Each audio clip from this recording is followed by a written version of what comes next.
आज आसतु ये जह्नी गोटे टेस्टी आइटमटे बनइबा जहाँकि पार्टी की खाइबा पूरा पूरी क्रिस्पी लगे परिवा भितर जह्नी बा जह्नीर कथा मु आपण मानु केते कहबी जेते कहले भी कम लगे कहीं ना जह्नी रे जहाँ किछि करी खाइले भी पार्टी की बहुत ही बढ़िया लगी थाए।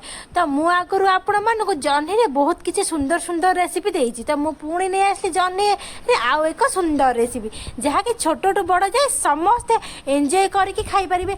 तो मो फ्रिज रे कौन छन छन जह्नी देखिकी मोर इच्छा है किसी क्रिस्पी खायापाई बोली किंतु कौन करेंगे जह्नी किसी बुद्धि बाट दिशु नाला। माँ को आसी पचारि माँ आज जह्नी कौन बनइले खाइबा बढ़िया लगे। माँ मत कहले जह्नी बरा बना जहाँकि तू केबे खाई नथिबु। मु कहले हाँ माँ मुझे केबे खाइनी और केमिति हुए भी मुझे जानिनी। माँ कहीदेली मु बनइली जह्नी बराटी एते सुंदर लगिला जे मु गोटे जगार 5टा खाईदेली। आपण मैंने निहाती मोर रेसिपी को ट्राए करंतु आ कमेंट बॉक्स रे कहतु मोर ए आइटम टी